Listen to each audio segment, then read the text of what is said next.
of our Torah.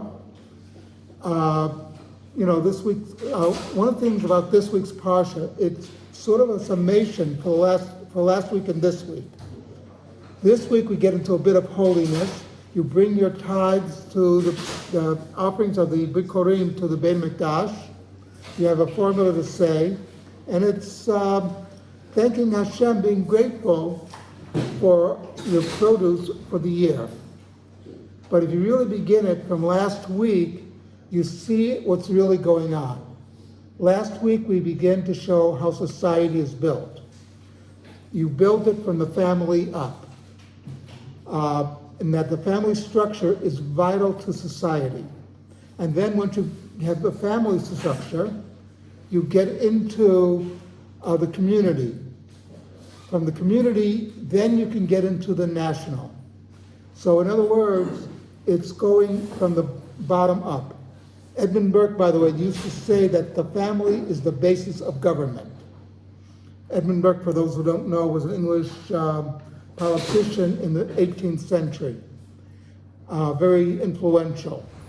But, this is something important for us to remember. When people want to change society, usually they go after the family first. That's why I'll be finished when I'm finished, not before. That is why... That was Burke or you? What? That was Burke saying that or you? That was a Hasidic Rebbe for bringing, which I have a whole story for, which we unfortunately don't have time to get into. No, but all joking aside. But that's why people who attack society strive for the family first and try to destroy the family structure. And if we see this in our society, is a lot of these people are attacking the family structure, saying, well, marriage can be between two men, two women, a dog and a man, a dolphin and a woman, whatever.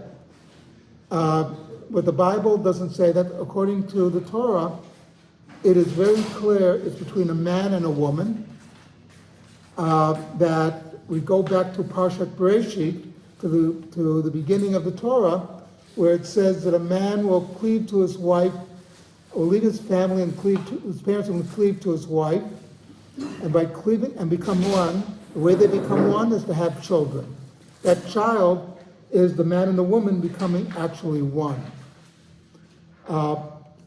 Basically what the Torah is doing by putting with these two parshiot is telling us that if you want the blessings that are in this week's parshiot, if you want the blessing, this week's parsha, you want the blessings, you should build society from the family up.